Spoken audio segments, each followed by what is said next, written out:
Salam dan bahagia yang saya hormati kepada Ibu Sukudia selaku Kepala SDN 2 Ramadan dan Bapak Ibu Guru SDN 2 Ramadan yang saya hormati. Pada kali ini mohon izin untuk memberikan diseminasi yaitu tentang budaya positif modul 1.4 dari saya sendiri Muhammad Fadil Afiq SPDI dari SDN 2 Ramadan CGP Angkatan 9 Kabupaten Rembang. Sebelum kita masuk ke materi, marilah kita berdoa terlebih dahulu agar supaya acara pada siang hari ini bisa berjalan dengan lancar, mendapatkan ridho dan berkah dari Allah Subhanahu Wa Taala. Berdoa menurut keyakinan kita masing-masing dimulai.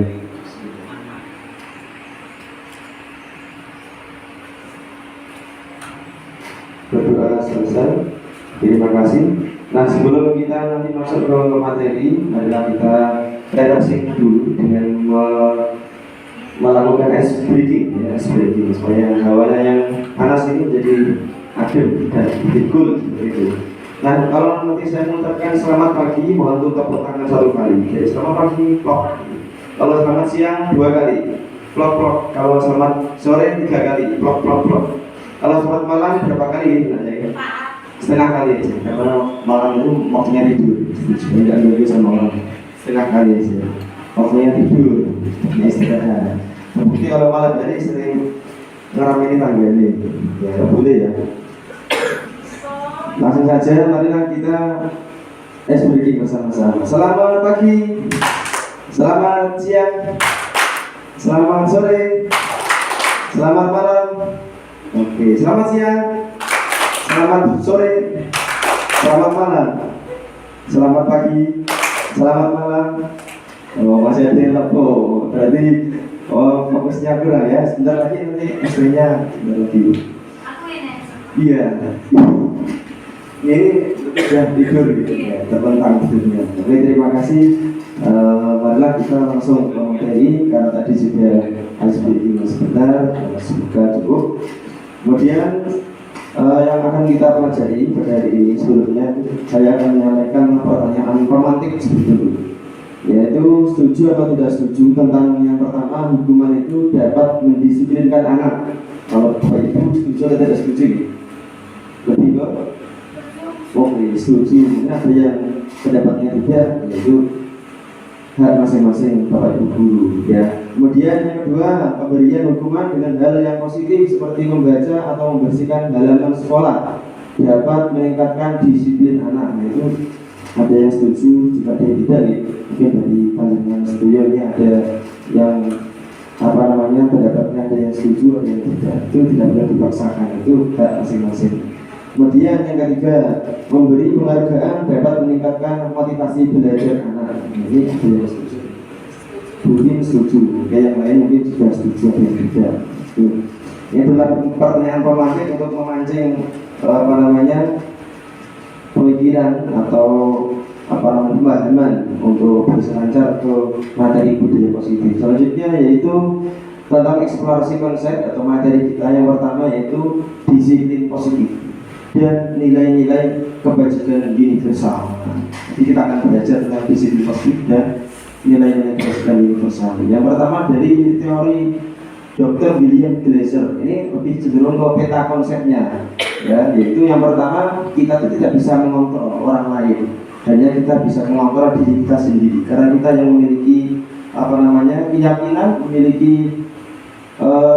visi tujuan kita masing-masing. Jadi orang lain tidak bisa mengontrol kita, kita sendiri yang bisa mengontrol diri kita sendiri. Buktinya itu ketika kita diibaratkan memegang visi kita di tangan kita, lalu orang lain mencoba membukanya, padahal kita punya visi, punya cita-cita yang kita pegang. Apakah kita boleh untuk dibuka oleh orang lain visi kita atau kita sudah kita? Enggak boleh, karena kita punya keyakinan tersendiri. Jadi yang bisa mengontrol itu diri kita sendiri, bukan dari orang lain. Orang lain hanya bisa mengarahkan saja, seperti itu. Kemudian yang kedua dari perilaku yang memiliki tujuan. Artinya ketika kita berperilaku itu pasti memiliki tujuan atau alasan. Alasannya apa? Ya ada dua, yaitu alasan dari segi motivasi intrinsik dan dari motivasi ekstrinsik. Yang motivasi ekstrinsik itu alasan yang berasal dari luar. dari luar diri kita, yaitu mungkin karena kita tidak melaksanakan sesuatu itu dapat hukuman. Nah, itu kan motivasi ekstrinsik ya, alasannya dia tidak dihukum. Kita datang tepat waktu ke sekolah supaya tidak dihukum oleh sekolah, nah seperti itu. Kemudian yang kedua mungkin juga untuk mendapatkan imbalan. Saya tak rajin untuk membuat materi pembelajaran yang bagus, yang inovatif, yang unik supaya dapat imbalan ribet dari kepala sekolah atau dapat ribet dari siswa. Nah itu termasuk alasan atau motivasi yang mendasari kita melaksanakan sesuatu. Kemudian itu alasan yang ekstrinsik ya. Sekarang yang intrinsik.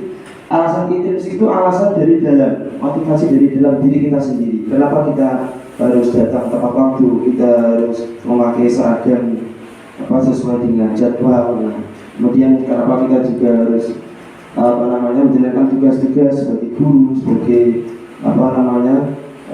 tugas-tugas yang lain ya, dari kepala sekolah, dari siapa saja ya, yang sebagai pimpinan kita. Karena itu adalah kita muncul dari dalam sendiri, dari hati sendiri, dari keyakinan yang ada dalam diri kita bahwa oh ya saya harus masuk tepat waktu, jangan terlambat, karena tanggung jawabnya seperti itu, disiplin. Nah itu seperti itu, motivasi yang muncul dari diri kita sendiri. Kemudian konsep yang selanjutnya yaitu tentang berpikir berkolaborasi untuk menciptakan pilihan-pilihan baru dalam menangani masalah. Yaitu ada 5 posisi kontrol dalam menangani masalah itu. Yang pertama kita sebagai penghukum, kemudian berbuat rasa bersalah, sebagai teman, sebagai pemantau, dan juga sebagai manajer. Itu 5 posisi kontrol untuk membimbing, mengarahkan anak. Ini biasanya nanti lebih ke guru BK, bimbingan konseling, itu yang lebih paham. Kemudian juga ada yang namanya segitiga restitusi. Kalau segitiga pastinya kan ada 3 tahap. Yaitu pertama menstabilkan identitas, validasi kebutuhan, dan yang ketiga menanyakan keyakinan. Nah ini untuk mengatasi masalah yang ada pada diri siswa kita.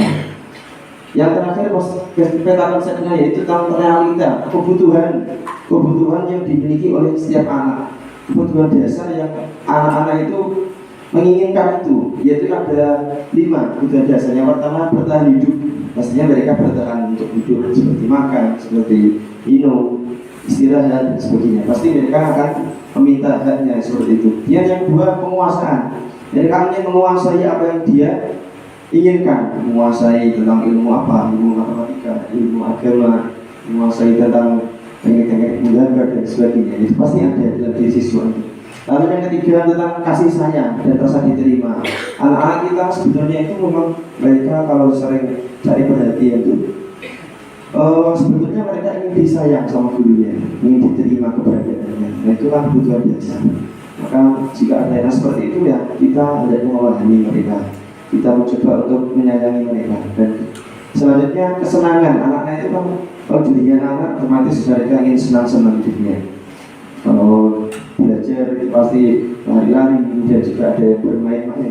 Itu dunia mereka, kesenangan itu memang kebutuhan dasar. Jadi kalau misalkan kita terlalu over, misalkan marahnya sama anak itu juga kurang tepat, karena memang dunia anak itu juga perlu kesenangan. Kemudian juga bebas. Wah, kalau diberi kebebasan itu luar biasa, langsung berhamburan karena memang kebutuhannya ya kebebasan itu. Nah itu peta konsepnya. Kemudian di sini saya akan menjelaskan apa sih yang namanya disiplin itu. Disiplin berasal dari bahasa Latin disiplina, yang berarti belajar. Maknanya yaitu bahwa disiplin itu bisa menggali potensi-potensi menuju tujuan yang ia hargai dari diri atau keyakinan masing-masing. Namun dalam budaya kita, disiplin itu telah berubah menjadi suatu yang dilakukan oleh seseorang pada orang lain untuk mendapatkan kepatuhan. Jadi kalau di Indonesia itu disiplin lebih ke arah peraturan atau kepatuhan, mentaati suatu peraturan. Itu namanya disiplin dalam budaya negara Indonesia. Namun kita nanti akan mencoba untuk menerapkan disiplin yang tepat untuk anak-anak didik kita seperti apa. Selanjutnya yaitu tentang nilai-nilai kebajikan universal. Apa sih nilai-nilai kebajikan universal itu? Yaitu nilai-nilai yang bersifat positif yang disepakati oleh universal itu seluruh dunia. Kalau itu memang hal yang positif, hal yang baik. Ya, dari berbagai lintas suku, agama itu, kalau tentang nilai-nilai kebajikan itu pasti mengiyakan kalau itu baik. Contohnya tanggung jawab, disiplin, jujur, kemudian mandiri, kreatif, inovatif, itu kan hal-hal yang bersifat positif.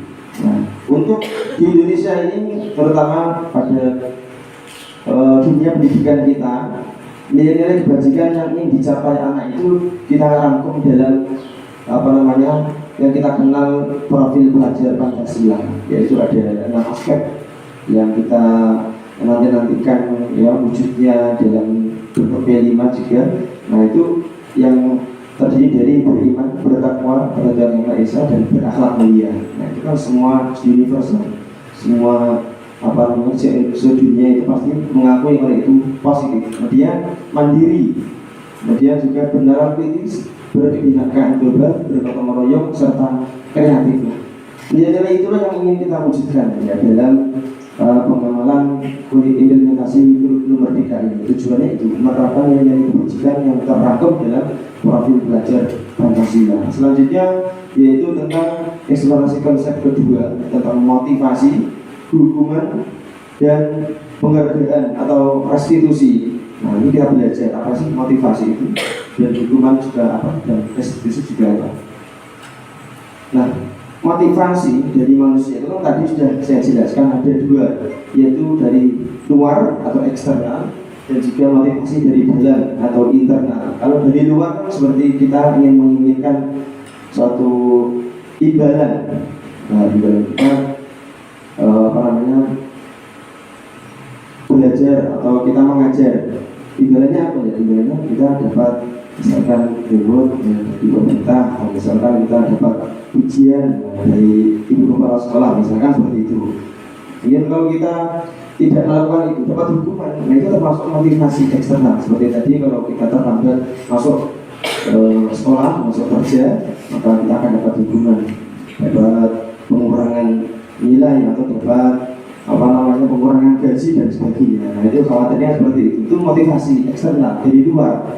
Nah, kalau yang internal dari dalam, yang kita coba untuk mewujudkannya, nanti akan membentuk yang namanya disiplin positif, karena terbentuk dari dalam diri kita, dari hati nurani kita, yaitu orang yang seperti apa ciri kita ini nantinya, orang yang menjadi orang seperti pegawai seperti apa, guru yang seperti apa, menjadi kalau siswa yang seperti apa. Nah, kalau kita bisa menanamkan itu kepada diri kita sendiri minimal, terus kepada orang lain, itu luar biasa sekali.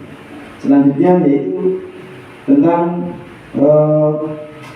filosofi dari Ki Hajar Dewantara sebagai Bapak Pendidikan Nasional, yaitu bahwa merdeka itu bukanlah hanya terlepas dari perintah saja, bukan, tapi merdeka itu lebih cenderung ke kita bisa memerintah diri kita sendiri, kita bisa yang namanya itu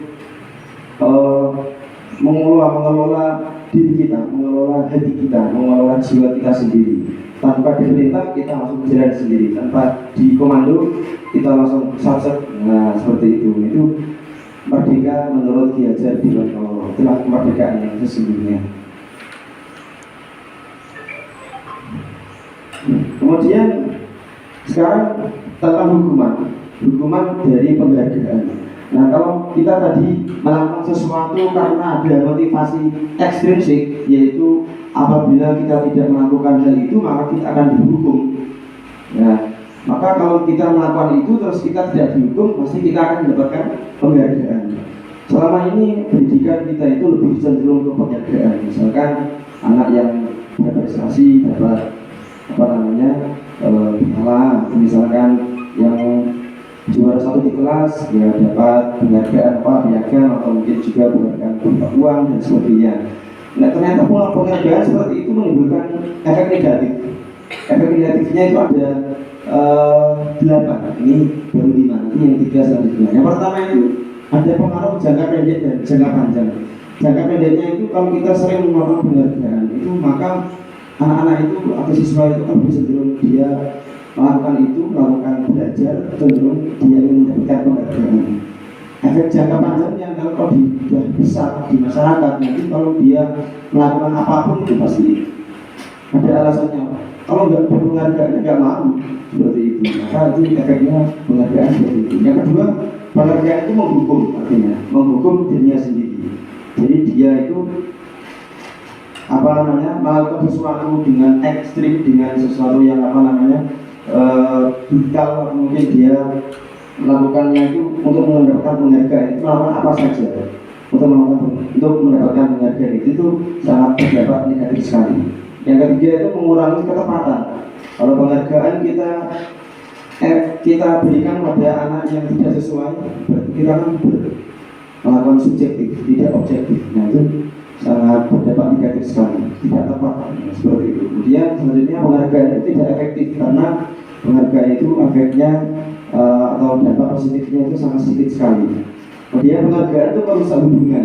Kalau ada teman yang dapat penghargaan, teman yang lain nggak dapat penghargaan, otomatis akan kecemburuan, seperti itu. Dampaknya akan merusak hubungan. Namun aku tidak mau berteman sama yang bodoh, berteman sama yang pintar aja supaya dapat penghargaan. Atau ikut-ikutan dapat penghargaan, nanti mau merusak hubungan. Nah, seperti itu. Selanjutnya dampak dari penghargaan itu sebenarnya bahwa penghargaan itu menurunkan kualitas. Artinya mereka bertindak itu hanya mengandalkan hasil akhirnya, bukan pokok prosesnya. Maka dia akan mengandalkan secara untuk mendapatkan penghargaan itu. Jadi itu kan menurunkan kualitas itu sendiri. Kemudian juga penghargaan mematikan kreativitas, bahwa yang dituju itu hanya tertentu saja, jadi tidak berinovasi sendiri. Nah itu penghargaan bisa mematikan kreativitas. Dia penghargaan juga mengurangi motivasi intrinsik, karena yang dituju itu motivasi estetiknya dari luarnya, bukan dari dalam hatinya.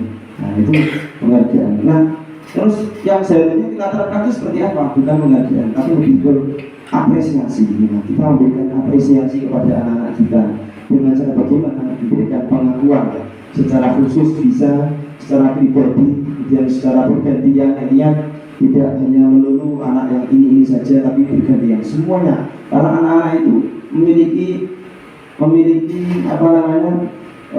sisi positifnya masing-masing, itu potensi yang unik sendiri-sendiri, bukan memiliki potensi yang sama. Maka kita bisa menggali mereka terus lebih secara konsisten, terus menerus, setiap hari boleh, bukan setiap akhir semester saja, tapi setiap hari atau setiap pertemuan pembelajaran.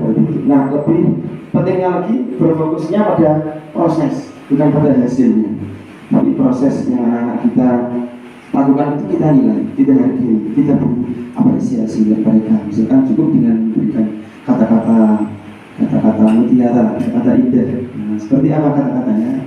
Nah, kita lihat sama-sama. Yaitu seperti ini. Misalkan ada anak yang jatuh, ada anak baru, terus dia jatuh di kelas. Kemudian misalkan namanya si Doni. Nah, kemudian dia ditolong oleh temannya namanya misalkan Arjun menolong Doni. Nah, kemudian kita memberikan penghargaan pada Arjun, kemarin Pak Mutin ya, kamu menolong teman kamu, berarti kamu memiliki empati yang luar biasa sekali. Ya, terima kasih ya, kalau itu ditingkatkan dipertahankan sifat seperti itu.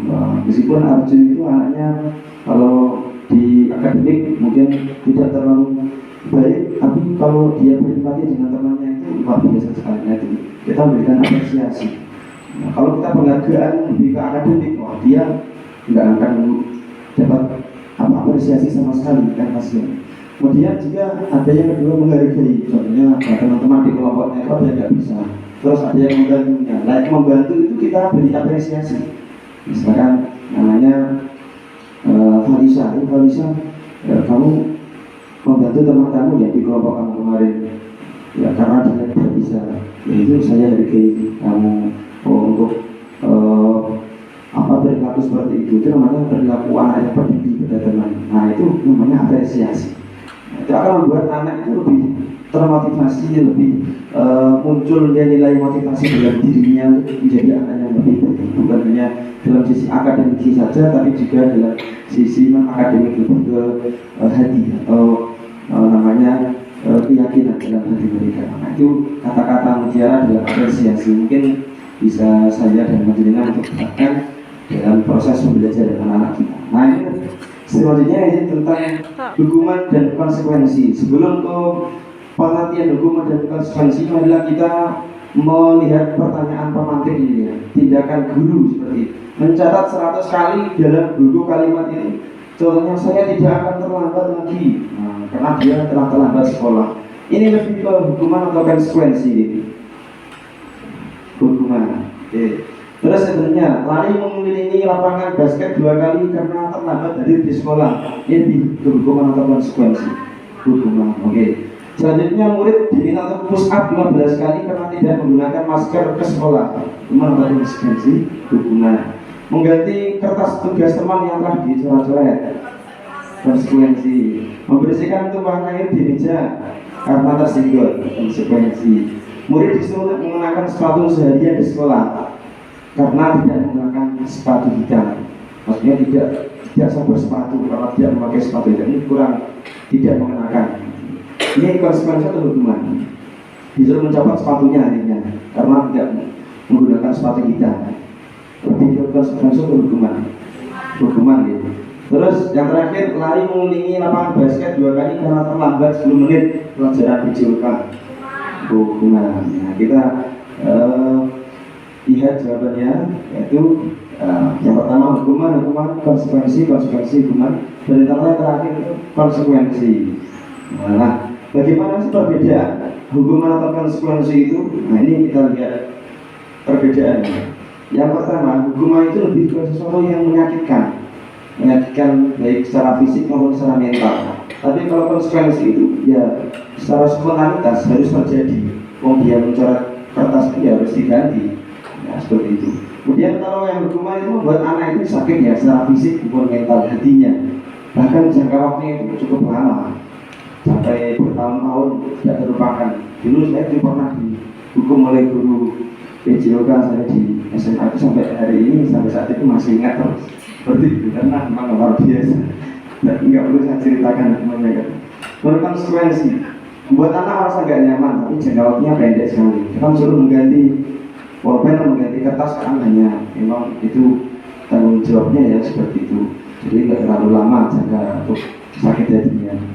Memang itu tanggung jawabnya. Kemudian hukuman itu lebih ke mendisiplinkan anak, dan itu membuat anak menjadi benci pada disiplin.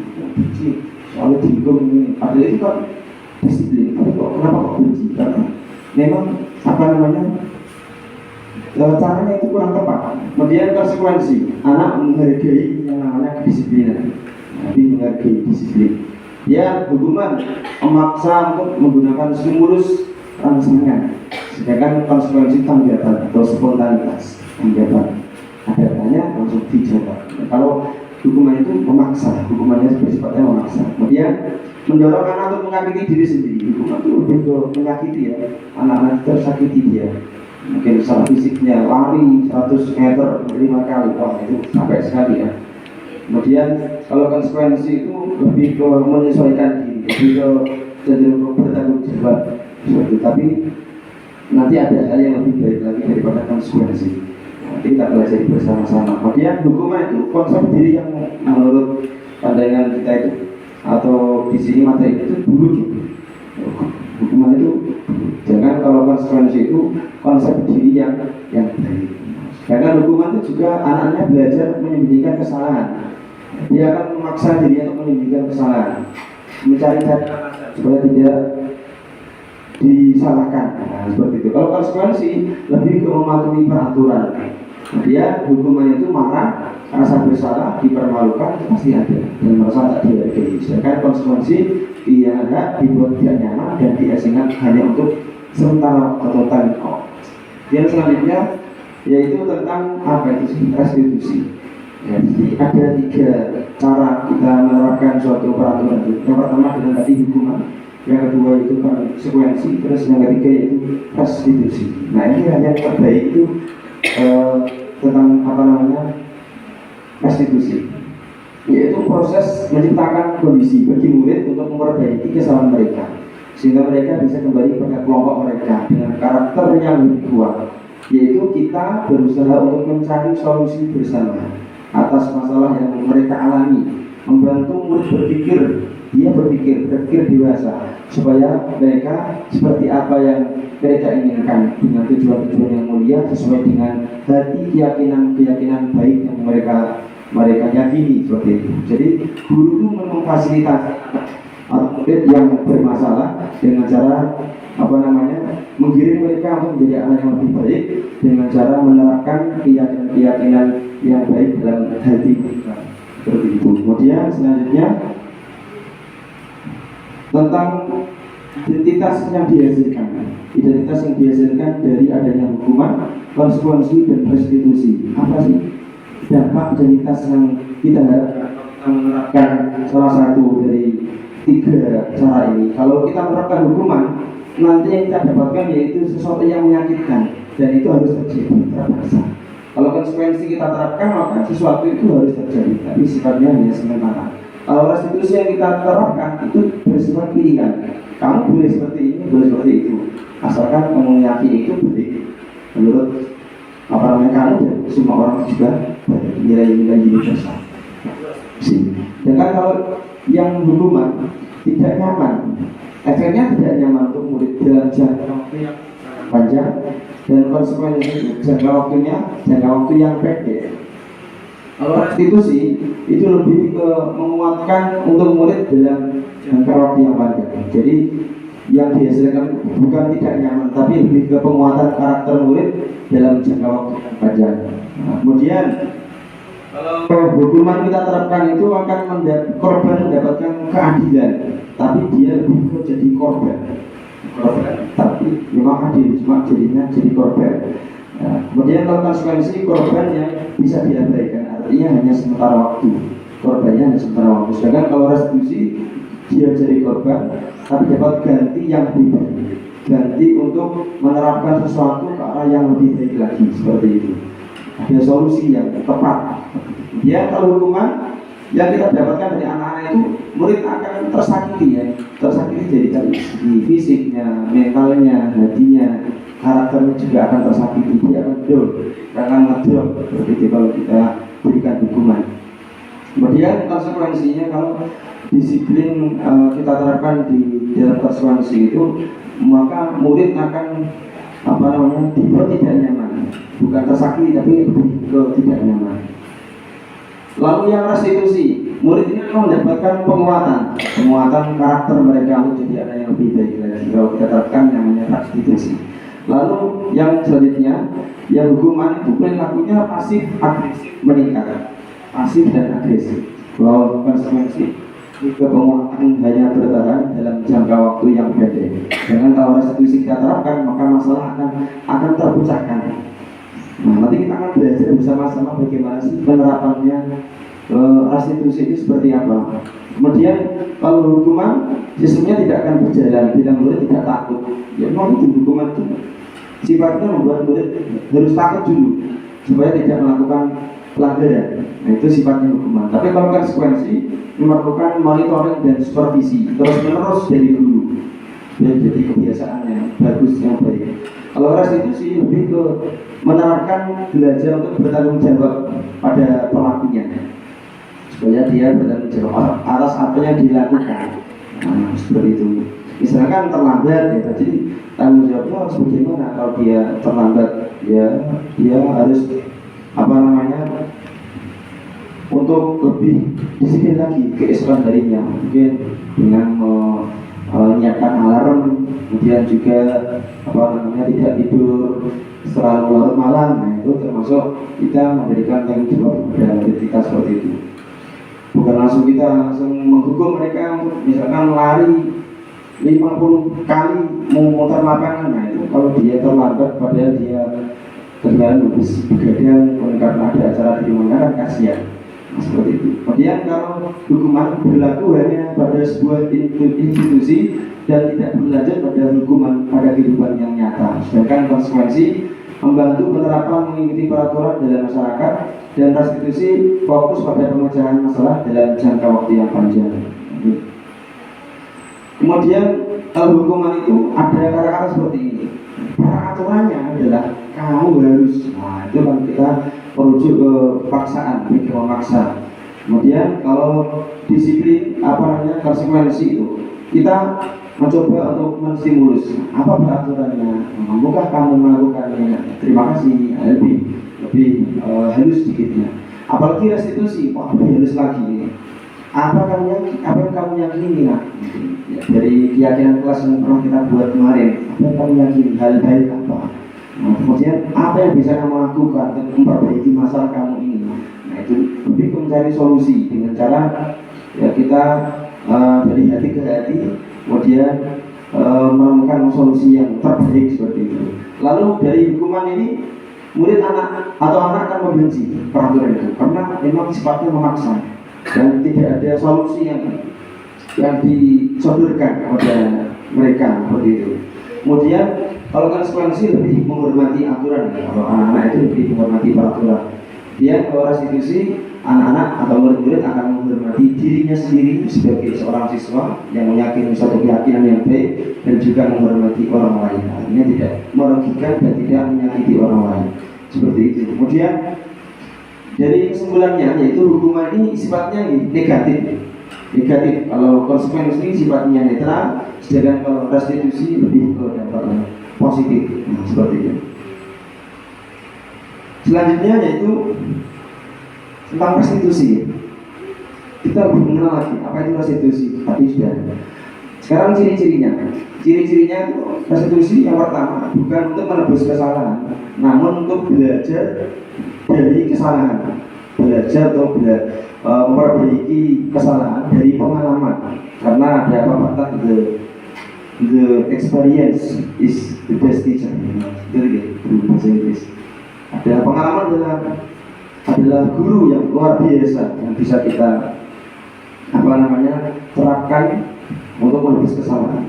Dan itu ditambahi lagi pengalaman yang direfleksikan. Nah itu pengalaman yang direfleksikan untuk merubah kita menjadi yang lebih baik lagi. Bukan hanya dengan pengalaman saja, ingat saja, tapi direfleksikan. Yang kedua, memperbaiki hubungan dengan temannya, dengan gurunya, itu ciri-ciri restitusi. Dan yang ketiga, adanya tawaran, bukan paksaan, tapi menawarkan. Kamu yakini apa? Solusi yang kamu anggap baik itu seperti apa? Sesuai dengan kehidupan mereka masing-masing. Misalkan ada anak yang terlahir dari keluarga yang kalau malam itu sibuk, jadi kalau tidur terlalu malam, nah itu kan kasihan. Kemudian juga mungkin ada anak yang dari keluarga yang broken home, nah itu juga mereka memiliki solusi tersendiri yang menurut mereka itu baik. Kita cari seperti itu. Lalu restitusi itu menuntun untuk melihat ke dalam diri mereka, muhasabah, introspeksi diri. Kita latih anak untuk berintrospeksi diri mereka sendiri. Kemudian yang kelima itu restitusi mencari kebutuhan dasar yang mendasari tindakan. Ya, tindakan dasar yang kebutuhan tadi, ada 5 kebutuhan tadi ya. Tentang mungkin ada yang masih ingat kebutuhan dasar tadi, yaitu kebutuhan bertahan hidup, kebutuhan untuk kepuasan, kesenangan, apalagi yang satu yaitu kasih sayang ya. Itu termasuk kebutuhan dasar yang mereka itu sebenarnya ya, yang diinginkan yaitu ya kasih sayang, kemudian diakui keberadaannya. Anak-anak yang akademiknya kurang itu mereka ingin diperhatikan sama baik gurunya dengan cara ya sering menghari, sering meramai, itu mereka sangat beri perhatian. Nah, yang diakui keberadaannya. Kemudian yang keenam, restitusi diri, cara yang paling baik. Nah, cara yang terbaik daripada hukuman dan konsekuensi. Lalu restitusi ini berfokus pada karakter kepribadian, pada sifat atau pada keyakinan dalam hati, bukan pada tindakan. Jadi muncul ke dalam hati, inner beauty dari dalam jiwa mereka. Lalu yang 8, restitusi berfokus pada solusi, bukan paksaan. Solusi, kita menawarkan solusi bersama-sama. Ya, begitu. Yang ke-9 atau yang terakhir, restitusi ini mengembalikan murid yang berbuat salah pada kelompoknya. Pada kelompok yang tidak salah, asalnya salah, kita kembalikan ke kelompok yang tidak salah. Jadi mereka sudah menetralkan sifat mereka, perilaku mereka jadi anak yang baik. Seperti itu. Selanjutnya yaitu tentang ice breaking. Nah, supaya lebih enjoy lagi, mari kita ber-ice breaking bersama-sama. Nanti videonya ini sambil saya setel, nanti panjenengan menyebutkan warna apa yang tertera di dalam apa namanya tulisan tersebut.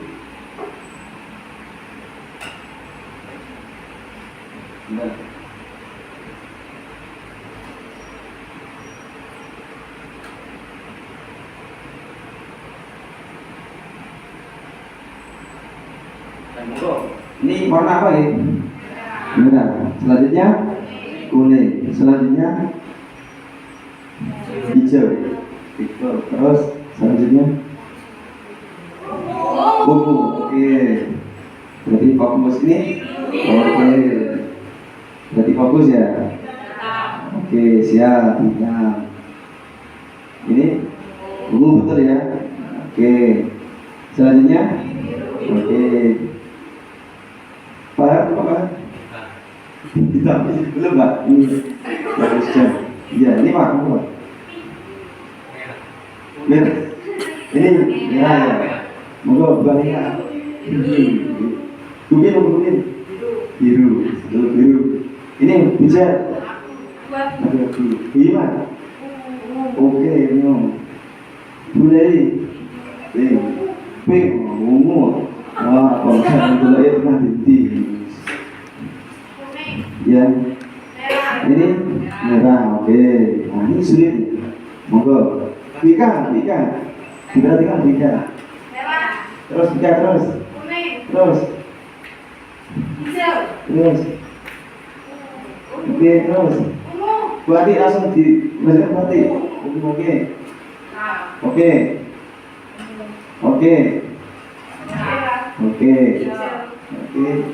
Oh, ayo cepat. Oke, terima kasih teman-teman untuk kita semuanya. Matur suwun. Nah, lanjut lagi. Ini untuk meretes.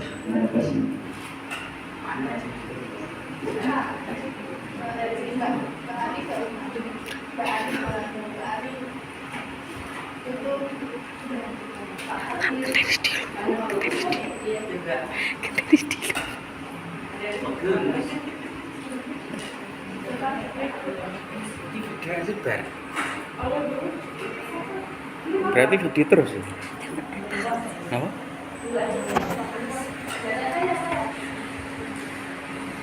Sambil di itu sebenarnya monggo sambil menikmati hidangannya sambil kita bereksplorasi mempelajari tentang pembelajaran selanjutnya ya, yaitu tentang keyakinan kelas. Belajar kita tentang keyakinan kelas. Apa sih keyakinan kelas itu? Coba kita belajar bersama-sama. Tadi itu belum jawab pertanyaan ini. Nanti gitu nih. Tinggal betul. Tinggal ya.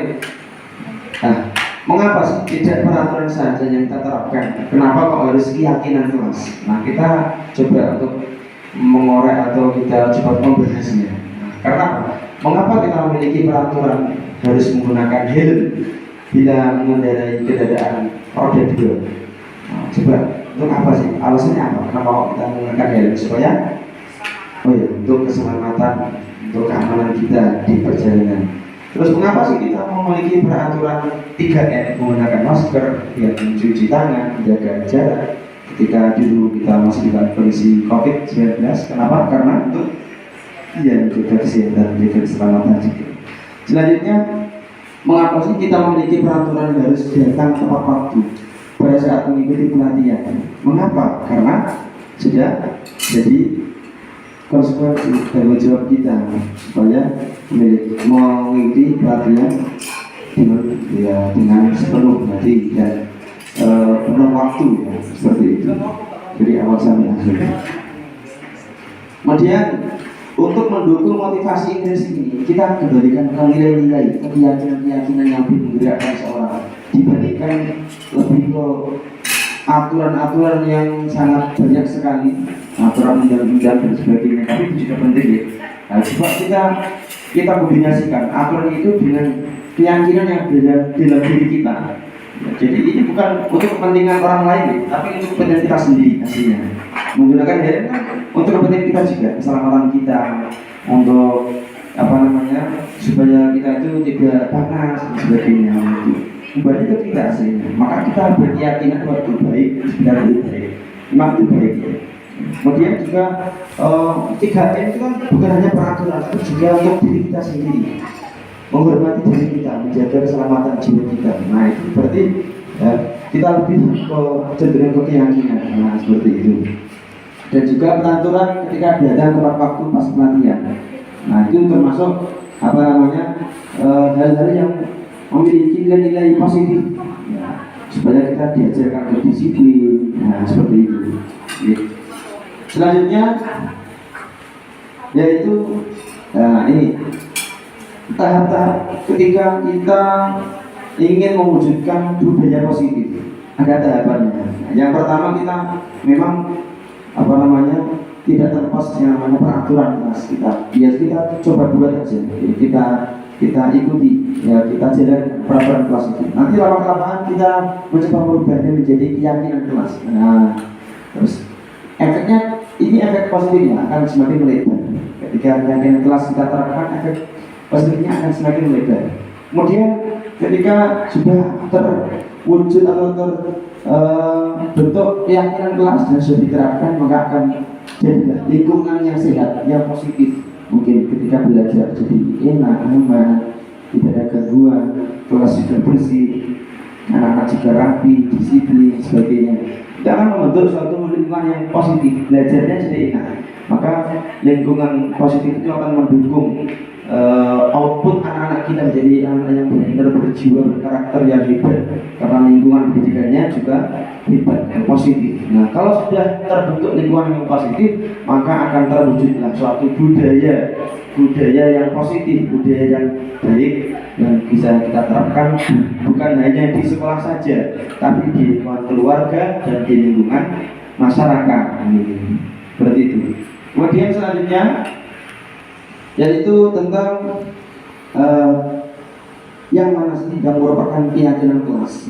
Mengapa itu disebut keyakinan kelas? Nah, coba ini kata-kata atau pertanyaan pematik ini. Ini dari saya. Datang tepat waktu mengucapkan salam. Ini itu termasuk keyakinan atau tidak? Keyakinan kelas atau tidak? Termasuk ya, datang tepat waktu mengucapkan salam. Nanti kita sari ke jadi keyakinan kelas. Nah, ini bisa dijadikan keyakinan kelas. Intinya bisa. Menjaga kebersihan sekolah juga bisa dijadikan keyakinan kelas. Berdoa sebelum dan sesudah kegiatan juga bisa. Aktif dalam belajar juga bisa. Tertib dalam berbaris sebelum masuk sekolah juga bisa. Kemudian juga ini, kami guru dan murid yang saling menyayangi. Nah, itu juga bisa dijadikan keyakinan kelas.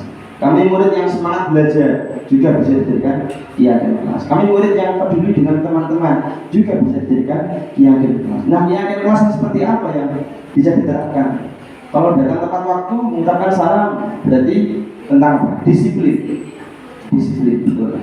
Dia juga menghormati antar sesama, juga menghormati pada orang tua. Jadi disiplin dan saling menghormati. Kemudian menjaga kebersihan sekolah. Keyakinan apa yang kita terapkan? Yaitu tentang tanggung jawab ya, tanggung jawab, disiplin juga. Nah, sesuai pikirnya kan termasuk. Yang berdoa sebelum dan sesuai kegiatan. Religius, keyakinan kelas tentang religius, memiliki hati yang religius dan sikap yang religius. Aktif dalam pembelajaran juga termasuk dalam keyakinan kelas. Disiplin juga bisa, saling menghormati juga bisa.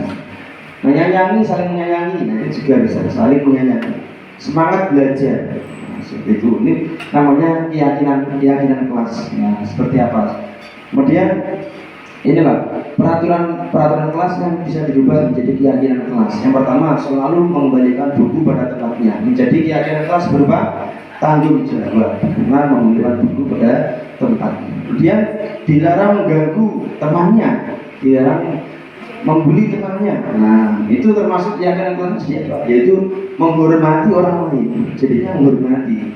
Keyakinan kelasnya wujudnya menghormati orang lain. Kemudian peraturan kelas tentang hadir dalam di sekolah 15 menit sebelum pembelajaran dimulai.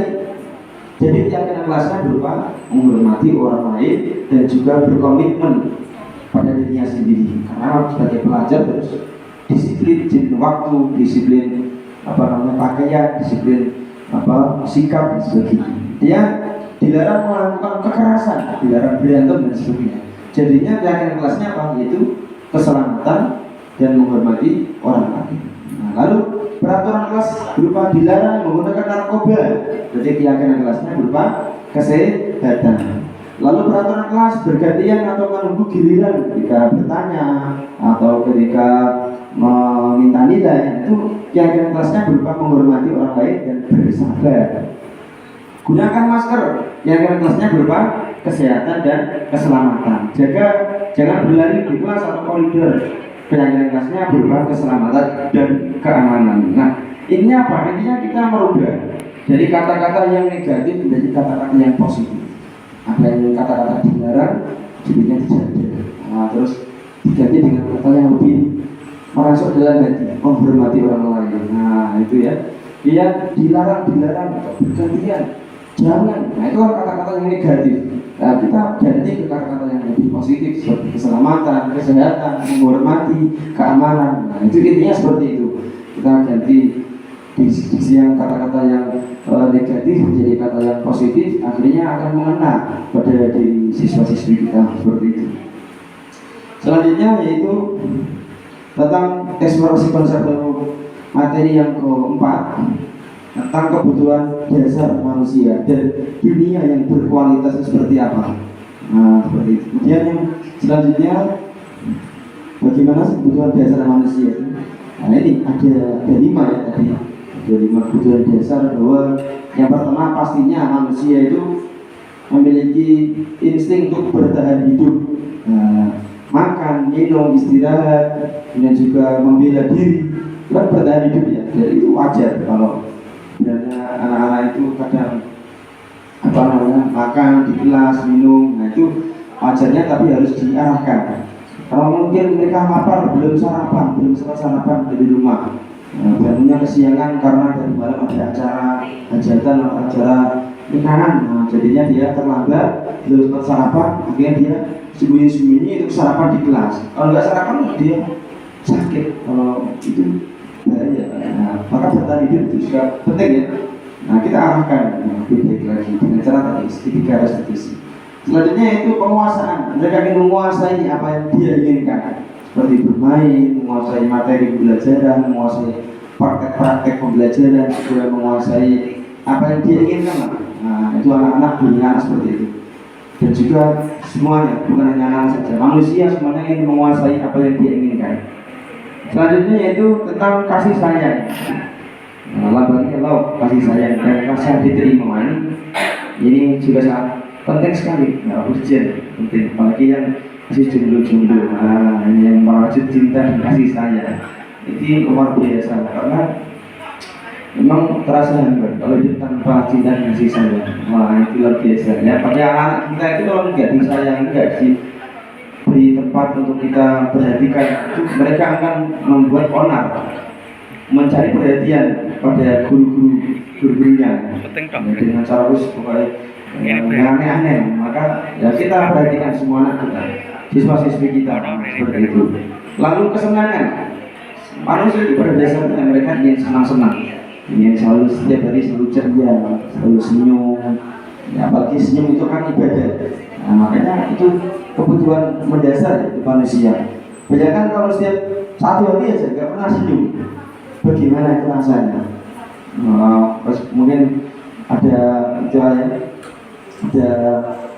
konflik batin. Nah, itu kalau nggak senyum itu rasanya kurang sekali ya. Kurang serp kalau dalam hati kita itu. Setiap hari pasti kita harus merasakan yang namanya kesenangan. Apa yang kita perlu dari kesenangan dia? Ya kita yang yakini apa itu kesenangan yang bisa kita peroleh. Dia kebebasan, bebas. Diibaratkan kupu-kupu ini terbang bebas, ya, mencari yang mereka inginkan, ya, mau bisa mati bebas. manusia itu bebas, ingin kebebasan, tidak ingin diperintah melulu, tidak ingin dikomando melulu, tapi manusia itu ya, kalau bisa mau komando sendiri, memerintah sendiri, tidak dikomando oleh orang lain. Nah itu termasuk kebebasan, kebutuhan dasar manusia. Gitu. Kemudian selanjutnya yaitu tentang pembelajaran 5. Ini 5 posisi kontrol. Nah ini dalam mengatasi masalah-masalah kita bisa memposisikan diri kita dalam 5 posisi kontrol. Gitu. Apa saja posisi kontrol itu? Nah, marilah kita lihat video pada kali ini.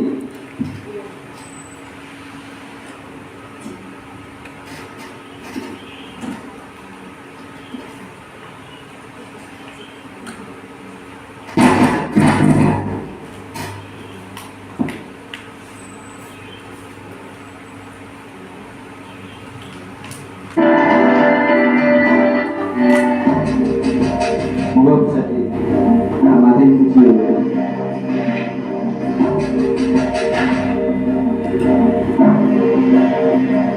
Maman! Sini kamu! Selamat pagi, Bu. Selalu terlambat. Kamu deh, pasti terlambat. Maaf, Bu. Saya Apa? Apa coba? Alasan kamu apa lagi? Kapan sih kamu tidak terlambat? Malas sekali aku menjadi anak. saya Dasar pemalas. Gak kapok-kapok sih kamu. Sudah berapa kali terlambat? Sana, kamu keliling lapangan basket 2 kali. kenapa saya harus keliling lapangan basket, Bu? Kenapa? Kamu lawan ibu. Berani-beraninya jawab. Sudah terlambat, masih berani jawab nggak? Sekarang, keliling lapangan basket 5 kali sekalian. Biar kapok. Cepat. Pergi sana ke lapangan basket. Tadi posisi pengukur, sekarang posisi membuat merasa bersalah.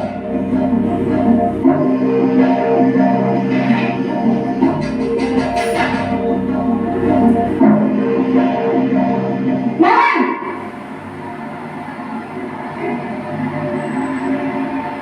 Selamat pagi, Bu. Naren, kamu kenapa terlambat lagi, nak? Ya Tuhan, Naren. Kamu senang ya bikin ibu susah ya? Kalau kamu terlambat lagi, nanti ibu yang ditegur bapak kepala sekolah, nak. Disangka ibu tidak bisa membina kamu. Duh, gimana ini? Maaf, Bu. Duh, Gusti Naren. Kamu suka ya kalau ibu ditegur bapak kepala sekolah? Terus, sekarang ibu harus tulis apa yang di buku absen? Ini kamu sudah sering terlambat loh. Ibu harus apa coba? Maaf, Bu. Maaf sekali. Ya sudah, lain kali jangan bikin ibu susah lagi ya nak ya. Ibu tidak akan kuat lagi kalau kamu gini terus. Bisa jantungan kalau ibu ditegur bapak kepala sekolah. Sana cepat ke kelas. Maaf ya, Bu. Maaf sekali. Nah, ini lebih halus tuh daripada yang tadi. Ini yang Posisi membuat rasa bersalah berbicara dengan nada tenang. sekarang posisi teman. Posisi guru itu sebagai teman. Coba perhatikan bagaimana dia komunikasi. Maman!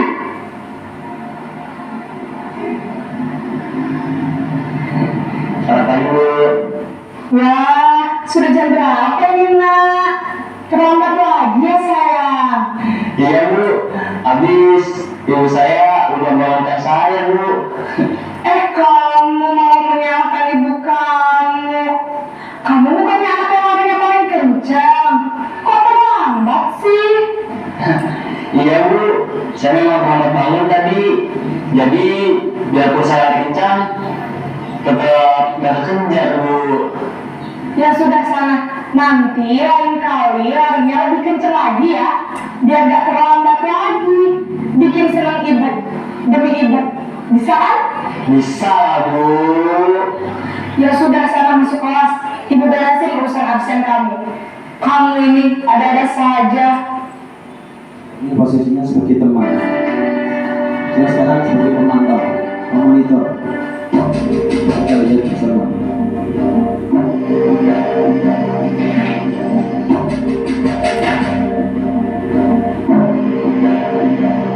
Naren!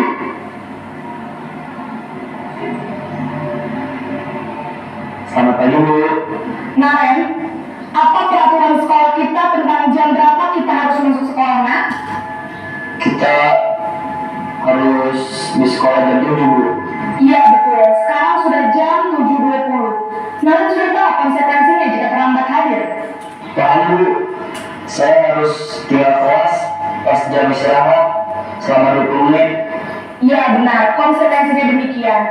Jadi nanti jam 9.30 pas istirahat, kamu harus tinggal di kelas, kerjakan tugas tambahan untuk ketertinggalan kamu, ya? Baik Bu. Sekarang posisi yang terakhir yaitu posisi manajer. Ini terbaik posisi manajer. Naren!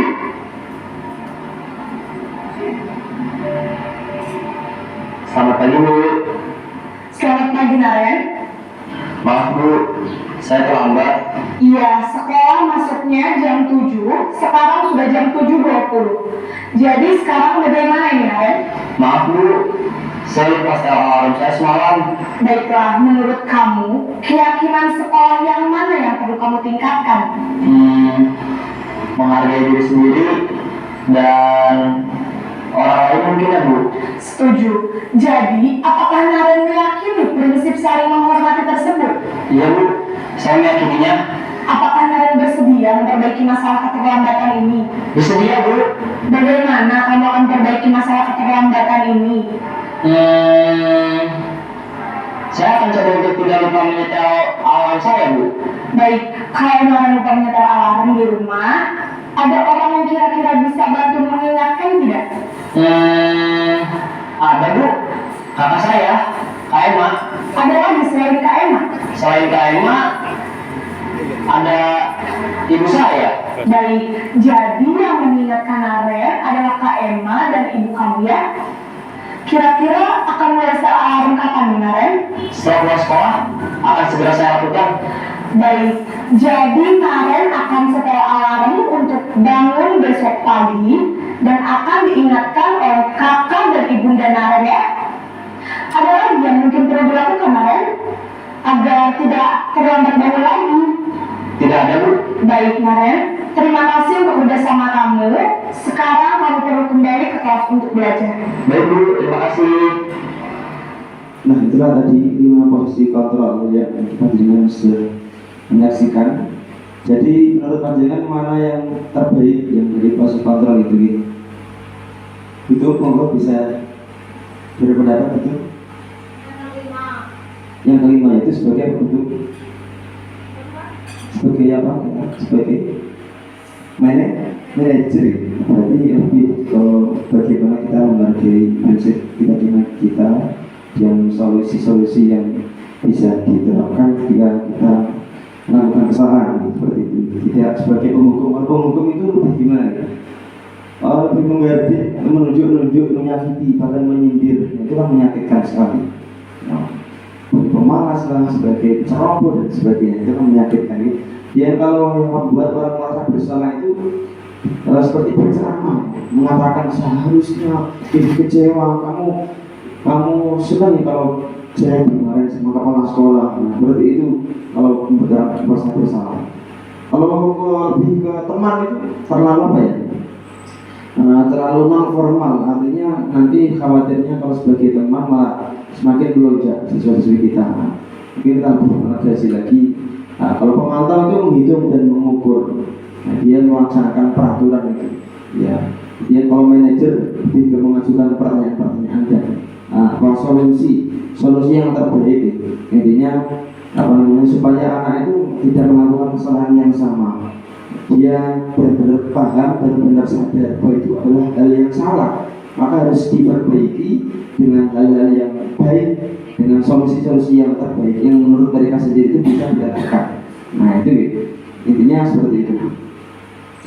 Dia langsung saja ke dampaknya kalau penghukum, kita sebagai penghukum itu akan mengulangi lagi kesalahan mereka. Ini agak kapok kalau siswa kita hukum itu malah kadang itu merasa bangga kalau melakukan pelanggaran. Dihukum itu kadang merasa bangga. Nah kemudian membuat orang merasa bersalah, maka mereka merasa rendah diri, merasa ngedrop, dan akhirnya dia curang gitu.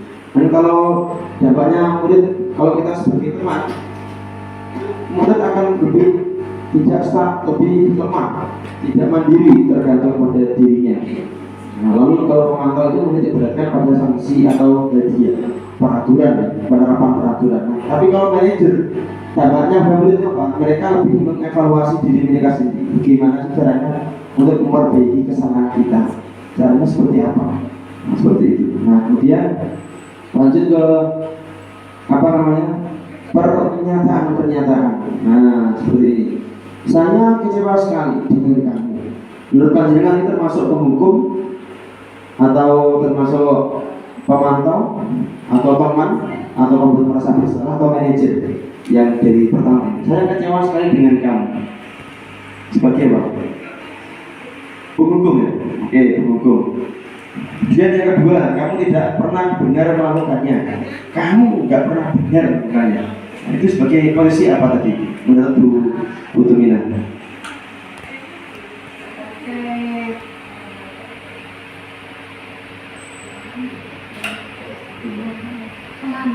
Sebagai teman, menurut Bu Tum sebagai teman.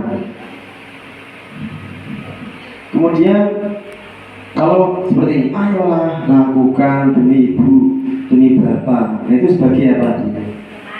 Oke, sebagai teman. Apakah kamu mau mendapatkan stiker bintang hari ini? Nah, sebagai apa dia? Gurunya sebagai apa? Oh, dia mengatakan itu. Apakah sebagai teman atau sebagai pemantau atau sebagai manajer? Sebagai manajer, manajernya punya bintang ya, stiker bintang. Lalu bagaimana kamu bisa menyelesaikan masalah ini? Sebagai apa saja?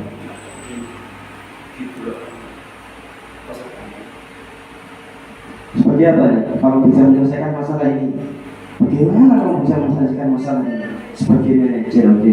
Kalau yang terakhir, kamu itu selalu yang paling terakhir. Sebagai apa dia? Penghukum. Oke, kita cek jawabannya. Apakah benar? Nah, ini jawabannya. Yang pertama, membuat orang merasa bersalah. Saya kecewa kamu karena kamu sering terlambat. Padahal dulu kamu janji sama saya. Nah, seperti itu kan orang itu kita katakan seperti itu kan merasa dirinya akan ngedrop, rendah diri. Nah, akibatnya. Dia yang kedua, kamu nggak pernah benar melakukannya. Itu kata-kata orang yang menghukum. Ayolah lakukan demi bapak, demi ibu. Nah, itu sebagai teman. Apa kamu mau mendapat stiker bintang hari ini? Nah, itu sebagai pemantau ternyata. Lalu bagaimana kamu bisa menyelesaikan masalah manajer? Betul sekali. Lalu yang kamu selalu yang paling terakhir, betul. Kalau itu sebagai penghukum, seperti siapa lagi semua. Selanjutnya yaitu tentang eksplorasi konsep yang keenam, yaitu yang terakhir nih, yaitu segitiga restitusi. Nah, kita belajar bagaimana menerapkan segitiga restitusi. Ini konsep segitiga restitusi, yaitu yang pertama menstabilkan identitas yang paling kuat. Kenapa? Karena setiap orang itu pasti pernah melakukan kesalahan. Nah, terus kamu itu bukan satu lingkungan yang pernah berbuat salah. Dan bapak juga pernah berbuat salah. Bapak juga dulu pernah terlambat. Enggak, bapak manusia itu memang tempatnya salah. Nah, seperti itu kata-kata yang kita ucapkan ketika kita menstabilkan identitas. Selanjutnya yaitu memvalidasi kebutuhan. Kita mengatakan seperti ini. Nah, kamu tentu punya alasan kenapa kamu terlambat. Nah, seperti itu kita mengatakannya seperti itu supaya anak itu dia menggali apa sih alasannya kok terlambat itu kenapa. Lalu kita berikan pertanyaan lagi, adakah cara yang lebih efektif untuk mendapatkan apa yang kamu butuhkan? Misalkan kalau kamu tidak terlambat lagi, ada caranya. Nah, kita masuk ke yang ketiga, menanyakan keyakinan. Apa sih nilai-nilai keyakinan apa yang pernah kamu yakini dulu di kelas kita, mungkin disiplin, tanggung jawab, saling menghormati, apa sih? Nah, kita coba tanyakan itu pada anak. Anak akan berpikir apa ya? Mungkin kalau tentang terlambat mungkin lebih ke disiplin. Nah, kalau tidak mengerjakan PR atau mencontoh lebih ke kejujuran. Nah, mereka akan berpikir ke arah situ. Oh, ternyata saya melanggar keyakinan yang pernah kita perbuat. Nah, kemudian yang terakhir kita tanyakan, lalu kamu jadi ingin orang yang seperti apa kalau seperti ini terus? Ya, solusi apa sih yang tepat yang menurut kamu bisa kamu lakukan? Nah, itu pertanyaan terakhir yang bisa kita terapkan. Lalu kita beri motivasi mungkin kapan mulai untuk melakukan itu, dari sekarang atau besok atau kapan? Nah, kita beri stimulus rangsangan supaya siswa itu dia sadar dari dalam hatinya. Nah, kemudian ini menstabilkan identitasnya. Guru berbuat salah itu memang hal yang manusiawi ya. Kata-kata gurunya seperti ini. Tidak ada manusia yang sempurna. Pernah berbuat salah. Kita semua sebagai manusia pernah berbuat salah. Manusia itu tempatnya salah, tempatnya dosa. Nah, tapi di sini bapak sama atau ibu tidak tertarik untuk mencari tahu siapa yang benar dan siapa yang salah. Bahkan kau menghakimi kamu enggak? Saya enggak mau menghakimi kamu, enggak mau menyuruh kamu lari, push up dan sebagainya. Tapi di sini bapak ingin meluruskan, ya, ingin mencari solusi bersama yang terbaik. Nah, seperti itu kata-kata yang diucapkan ketika menstabilkan identitas. Selanjutnya yaitu tentang memvalidasi kebutuhan. Nah, kamu bisa saja kan melakukan hal yang lebih buruk, misalkan tadi berantem, atau saja kamu nggak melempar meja, atau nggak melempar kursi. Kalau kena teman kamu lempar, itu bahaya sekali. Untuk saja kamu hanya mencubit-cubit saja atau hanya tos-tosan saja, nggak sampai lempar-lempar dan sampai yang lebih ekstrim lagi. Nah, itu memvalidasi. Kamu pasti punya alasan kenapa kamu tadi bertengkar misalnya. Alasan kamu apa? Kita tanya alasannya. Lalu apa yang penting bagi kamu? Kenapa kamu melakukan hal itu? Apa untungnya buat kamu? Kamu boleh tetap berusaha menjaga sikap itu asalkan kamu bisa menambahi sikap lainnya lebih baik. Misalkan minta maaf, ya. Ya juga apakah bisa melakukan dengan yang lebih baik lagi ketika ada masalah seperti itu. Mungkin besok ketika apakah harus bertengkar, apakah nggak bisa dengan cara yang lain, kita bisa tanyakan seperti itu. Lalu yang terakhir ini keyakinan, keyakinan apa sih nilai yang kita pelajari di sekolah kita dulu, di kelas kita. Nah, nilai universal apa yang perlu kita sepakati? Kejujuran kan, saling menghormati kan, keamanan kan, kesehatan, kedisiplinan dan sebagainya. Nah, kelas yang ideal itu seperti apa sih menurut kamu? Nah, kita coba pancing anak itu supaya mereka itu sadar dalam hatinya ya. Supaya itu terenyuh dari hati, bukan karena paksaan. Kamu ingin jadi anak seperti apa sih sebenarnya? Apakah jadi anak yang berbeda atau jadi anak yang sopan, jadi anak yang soleh yang mendengarkan orang tua, atau jadi anak yang ya serba mencari masalah atau gimana gitu. Nah, kita gali potensi atau sisi positif dari dalam hati. Gak mungkin anak itu mungkin mengucapkan kamu jadi anak seperti apa? Kalau ingin jadi penjahat, nah, gak mungkin seperti itu. Saya yakin anak itu punya sisi positifnya.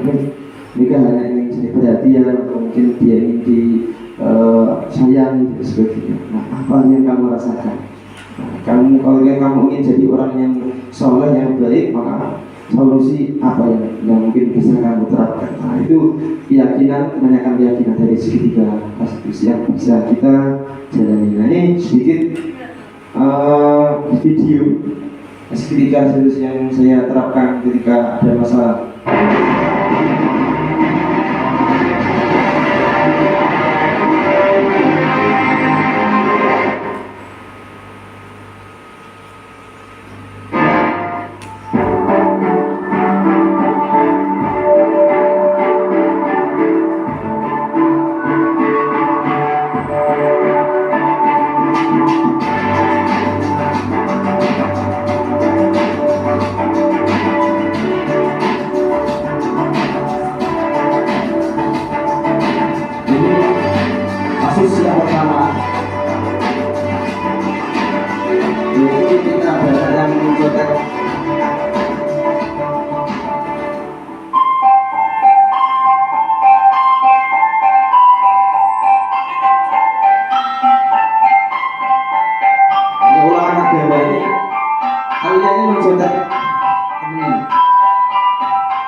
yaitu kerjaannya Khadijah berbeda.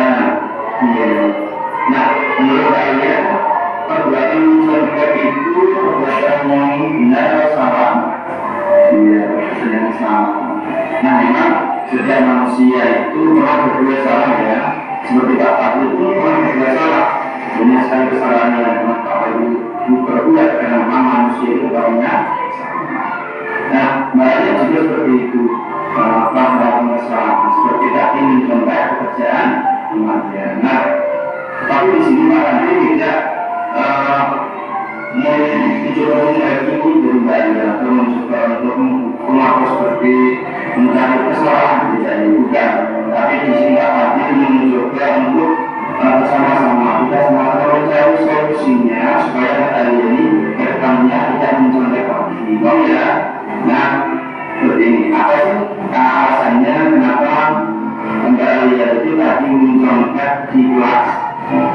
Karena tadi malam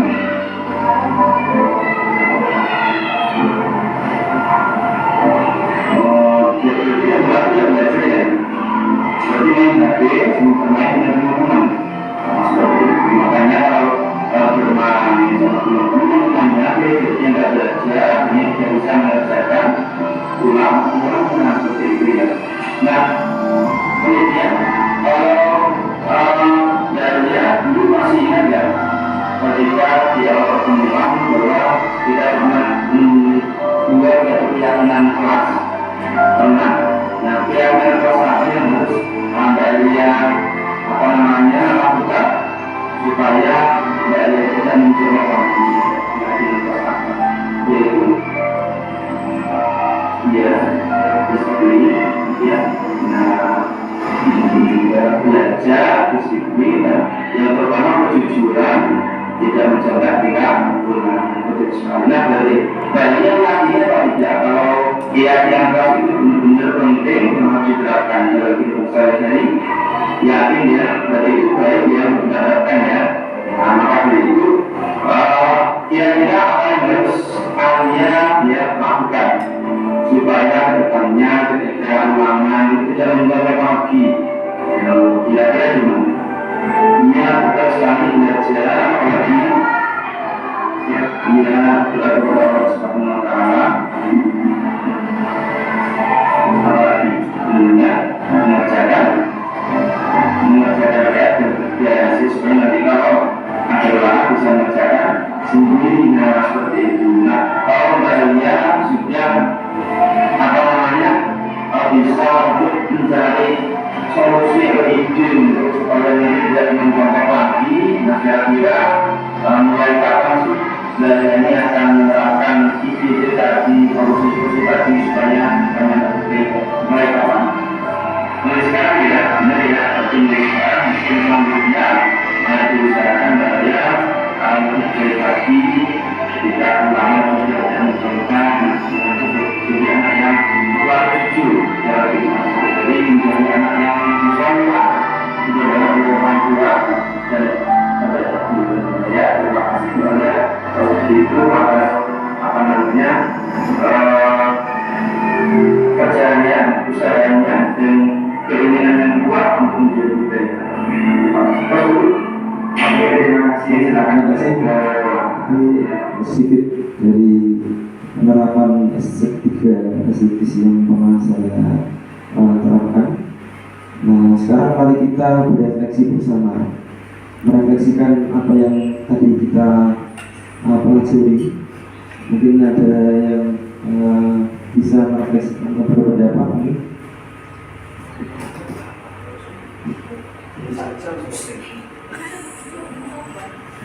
Ya, mungkin ada yang bisa merefleksikan dari Bu Alifah.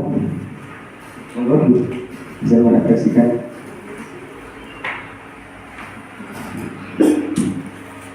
Iya, terima kasih Pak Fadil. Jadi dari tadi paparan yang sudah disampaikan Pak Fadil tentang disiplin positif. Jadi pada dasarnya kita sebagai guru itu sudah pernah melakukan dan sering melakukan budaya positif di lingkungan sekolah kita. Jadi mulai dari kegiatan berdoa sebelum pembelajaran, kemudian ada Asmaul Husna, surat-surat pendek, kemudian bersalaman ketika menjemput siswa masuk ke sekolah, kemudian juga membuat keyakinan kelas. Itu juga pernah saya terapkan juga Bapak Ibu guru yang lain. Juga terkait dengan budaya positif yang lain, keteladanan dan juga yang lain-lain. Pada dasarnya kita sudah melaksanakan, tapi mungkin kita tidak sadar bahwa itu yang disebut dengan budaya positif. Kemudian terkait dengan tadi segitiga restitusi, jadi pada dasarnya kita sebagai guru juga sering melakukan praktek segitiga restitusi.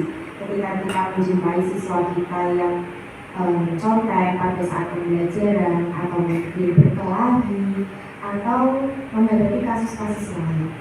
Nah, kemudian terkait dengan refleksi yang terakhir tadi, posisi kontrol, ada 5 posisi kontrol yang sudah Pak Fadil jelaskan. Jadi pada dasarnya ketika kita menghadapi atau menjumpai siswa kita yang bermasalah, jadi pada dasarnya ini sebagian besar, termasuk mungkin saya, ketika saya belum menerima materi atau diseminasi tentang budaya positif di poin posisi kontrol ketika menghadapi siswa yang bermasalah, kita sebagai guru pada dasarnya sebagian besar ini tidak memposisikan diri sebagai manajer, mungkin sebagai pendukung, ayo mau tidak, kalau tidak mau seperti itu. Kemudian juga sebagai pemantau juga bisa, sebagai pemantau jualan nggak kamu tidak dibuka, nah ini juga sering. Jadi yang paling sering dilakukan mungkin sebagai pendukung, karena ketika anak itu dikasih hukuman, ditekan dengan banyak sekali hukuman, anak akan takut. Padahal itu seharusnya yang tidak boleh dilakukan, karena yang justru kita harus munculkan adalah motivasi intrinsik, bukan motivasi ekstrinsipnya. Ketika motivasi intrinsik itu bisa kita munculkan, mereka akan terbawa dan akan menjadi kebiasaan melakukan sesuatu itu tanpa adanya ribet, tanpa adanya hukuman, tanpa adanya paksaan dan seterusnya. Nah, setelah kita pada siang hari ini belajar bersama-sama tentang budaya positif, kemudian tentang ada disiplin kontrol, kemudian ada bagaimana caranya mempraktikkan segitiga restitusi, maka mulai saat ini mari kita praktikkan bersama-sama. Ketika kita menghadapi siswa kita yang bermasalah, mari kita posisikan diri sebagai manajer. Jadi bagaimana caranya mendidik siswa, menggali motivasi intrinsik siswa supaya murid-murid kita itu bisa mengikuti pembelajaran, bisa sadar tentang kesalahannya, kemudian juga mencari solusinya sendiri. Sehingga ketika mereka bisa mencari solusi atas masalahnya sendiri, mereka harapannya ke depan mereka bisa melaksanakannya itu dan tidak mengulangi perbuatannya lagi tanpa di bawah tekanan, dalam artian karena ada reward, karena ada hukuman dan lain sebagainya. Jadi diseminasi budaya positif yang sudah disampaikan Pak Fadil ini benar-benar bermanfaat, dan semoga nantinya kita ke depan bisa memberikan pembelajaran yang bermakna, membuat murid kita dapat berkembang sesuai dengan kodrat alam dan kodrat samanya. Terima kasih. Terima kasih atas refleksinya. Dan kita berada pada penghujung acara, yaitu yang terakhir kita menyanyi bersama, yaitu judul lagunya Semua Murid dan Semua Guru. Mungkin ada yang bisa menyanyikan lagunya? Rika, Belati. Yuk, ini bersama-sama. Semua murid, semua guru. Ya. Saya berdiri atau duduk, duduk aja.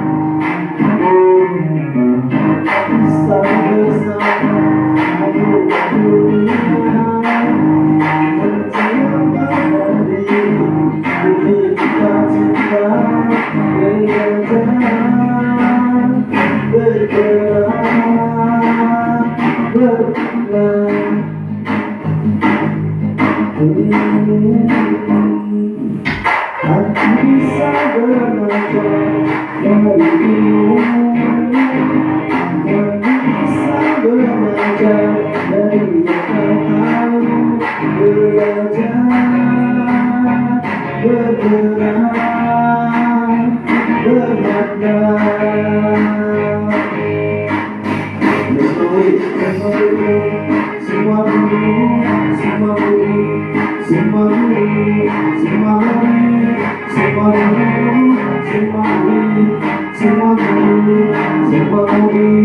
semua guru, semua murid, semua guru berbagai budaya, berbagai usia, dan ingatlah bahwa kita bersama merdeka belajar, bergerak, berkarya buat.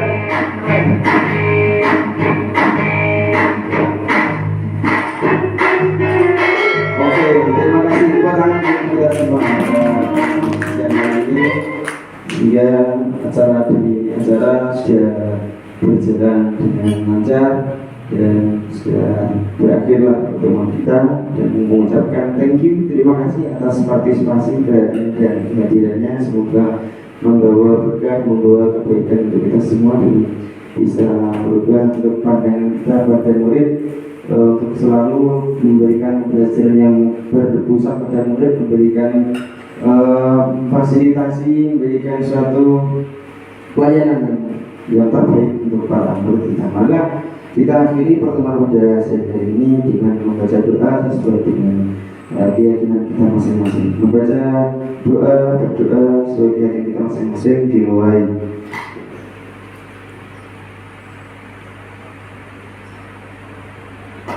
Terima kasih. Sekian pertemuan destinasi Depositi pada siang hari ini. Saya ucapkan terima kasih. Akhirul kalam.